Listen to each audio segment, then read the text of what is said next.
Après N'Diama dans le département de Bounkiling, c'est au tour de la ville de Goudomp de réceptionner une ambulance médicalisée flambant neuve. Le donateur Thierno Sidi, agent de jour et fils de la localité, explique. Ce geste est pour moi dans la logique des actions que j'ai entreprises depuis quelques années.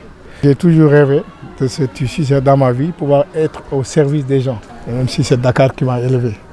Mais je sais toujours d'où je viens et j'essaie toujours d'apporter le peu que j'ai et partager ça avec les populations Goudomp à tous les niveaux, pas que socialement. Parce qu'en dehors du volet social, il faut participer au développement de la commune. Les populations de Goudomp ont unanimement apprécié ce geste de haute portée, non sans soulever d'autres préoccupations liées au renforcement du plateau médical de la localité. Il s'agit selon ces derniers l'obtention d'un corbillard qui est une vieille doléance.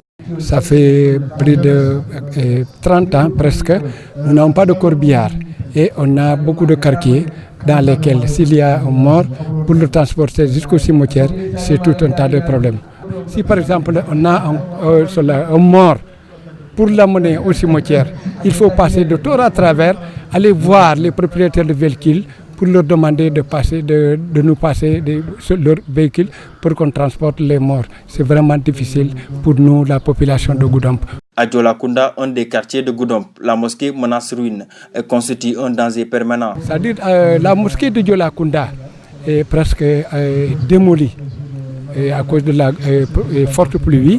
Vraiment, aujourd'hui, nous on prie en dehors de la mosquée. Parce que vraiment, personne ne peut y entrer. On n'a pas de bonne route dans tout Goudomp.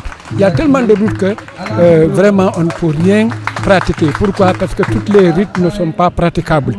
À l'occasion de cette cérémonie de remise d'ambulance, les femmes de Goudomp ont plaidé pour la revalorisation du secteur de la pêche, l'une des activités génératrices de revenus dans cette partie de la région de Sédhiou.